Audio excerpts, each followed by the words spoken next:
Action. Wake up!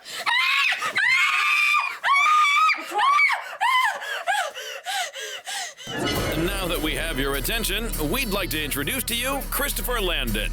In the world of modern horror, he's built a career by mixing scares with humor, subverting expectations, and putting fresh spins on well-worn genre tropes.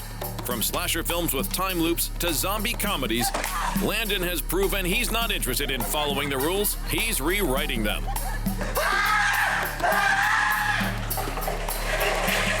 Born in Los Angeles, the son of actor Michael Landon, Christopher developed an early passion for filmmaking, studying screenwriting at Loyola Marymount University. His breakthrough came in 2007 with the screenplay for Disturbia, a teen thriller inspired by Rear Window. But his ambitions extended beyond writing. His career took a major turn through his collaborations with Jason Blum and Blumhouse Productions, where he transitioned from pinning Paranormal Activity sequels to directing Paranormal Activity: The Marked Ones, a spin-off that brought a fresh perspective to the franchise. And I think that's why our franchise has been so successful, is because we don't just do the same thing over and over again. We've always tried to keep things a little fresh. So in Paranormal 2, we kind of jumped around in time in our story. In Paranormal 3, we went back to 1988 so that we could see what happened to Katie and Christy when they were kids. And here, you know, we really wanted to expand the franchise even further and investigate, you know, how these people, what the Coven's plan was, that they were actually building some type of an army. And so that was a big part of how we were trying to keep things fresh. Landon shifted gears in 2015 with Scout's Guide to the Zombie Apocalypse. Blending comedy and horror, the film followed a group of Boy Scouts facing a zombie outbreak, combining gory set pieces with absurd humor. Though it didn't find a huge audience in theaters, it soon gained a cult following for its mix of slapstick and splatter. Even though it's a zombie movie, it's very much a movie about friendship, about the value of friendship, which I think is really important and special. There's this really kind of oddly sweet message that's buried underneath a really violent, gory movie. And that's my sensibility, that's my taste. His real breakthrough as a horror director came in 2017 with Happy Death Day, produced by Blumhouse. The film took the classic slasher setup, a college student stalked by a masked killer, and added a time loop twist inspired by Groundhog Day. The combination of horror, comedy, and mystery resonated with audiences, turning it into a surprise hit. For me, the balance was about playing the horror to the comedy and vice versa. I like being able to scare people, but then disarm them with a laugh and then scare them again. You know, it's sort of like that ride is what I think makes the movie feel so much fun. Landon returned for the 2019 sequel, Happy Death Day to You, which leaned even further into sci-fi elements, while maintaining the dark humor and emotional core that set the series apart.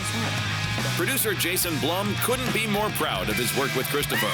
What I like about Happy Death Day 2 and what I like about this franchise is what Chris has done is he's making a franchise but making each chapter in the franchise a slightly different genre, and I've never seen that before. So that was, to me, was what was really exciting about it. If the first movie was Groundhog Day, the second movie is kind of Back to the Future feeling, and that's never been done before. You know, this kind of reminds me of Back to the Future too. Totally. You know what I'm saying? Yeah. Like with Marty McFly. Doc? The DeLorean. Sorry.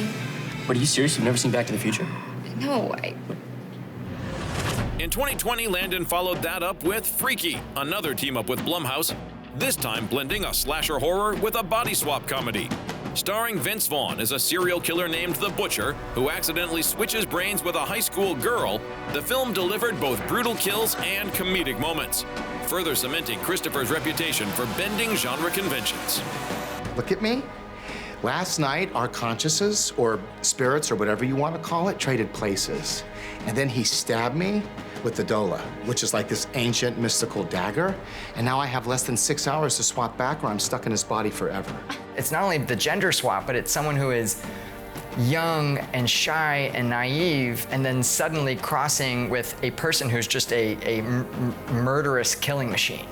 And so there was something really funny about that idea, especially because, you know, the main character, Millie, you know, she's stuck in a body that's not only completely foreign to her, but a person who's identifiable, like that, you know, this is a big news story, so everyone knows what the killer looks like.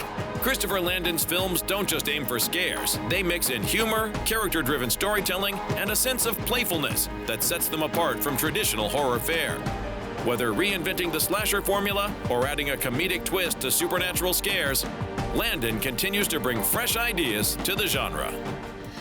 Danielle, hi. Where were you? What do you mean? You ditched our house meeting? It was canceled. When? After I kicked my murdering roommate out of a window. Exactly. Who's gonna pledge Kappa now that we have a death curse? We're in crisis mode, Tree.